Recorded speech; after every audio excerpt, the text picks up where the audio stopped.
Hi and welcome to NCSY's newest feature, Blackmail. I'm Rabbi Glenn Black.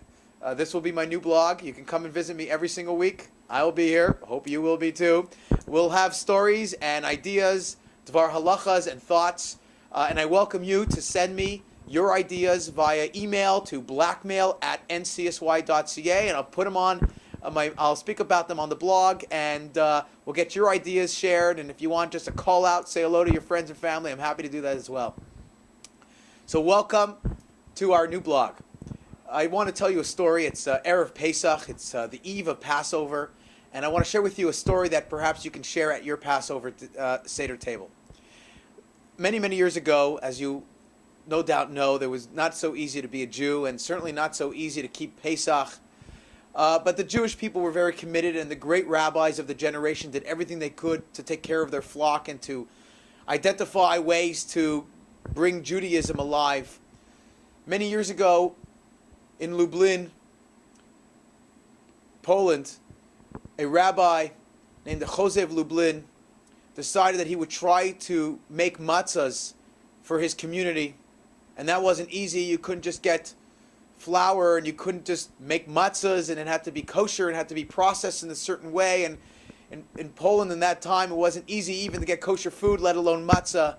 But he went about it, and somehow through miraculous interventions, he was able to get matzahs. And he made as many matzahs as he possibly could with the short amount of flour that he was able to amass. And he's told the town, he said, look, I don't have enough. You know, the mitzvah is really to have 3 matzahs for Kohen, Levi, Yisrael, or Avraham, Yitzhak, or Yaakov, whichever tradition you have. He said, well, we only have enough to share with some of you 1 matzah.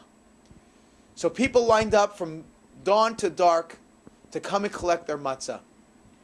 Along with all the people in the town, there was a young boy, no more than 14 or 15 years old, who stood in line patiently all day to get to the rabbi. And he said, Rabbi, I know your rule is that you could only give away 1 matzah to each person who comes.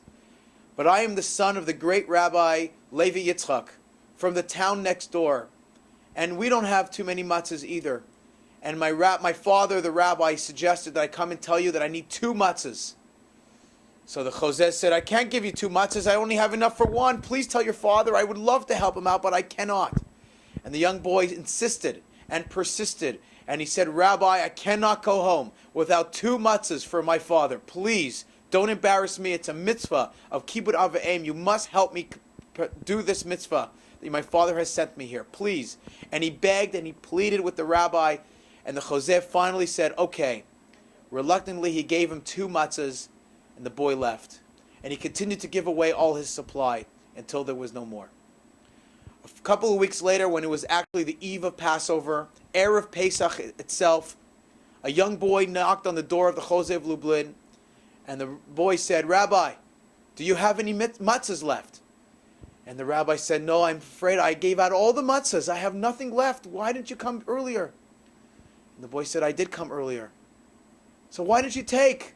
And the boy said, don't you have any matzahs at all, even for yourself? And the Jose of Lublin closed his eyes and he said, no, I'm afraid I don't even have for myself. I gave out to everybody else. I did not think of holding back any for myself.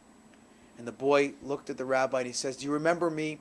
I am the son of Levi Yitzchak from the town next door. My father knew that you'd be giving away all the matzahs.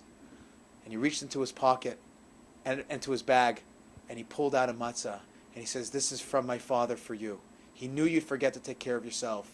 Have a wonderful and kosher Pesach. Ladies and gentlemen, thank you for visiting us. Have a wonderful kosher Pesach.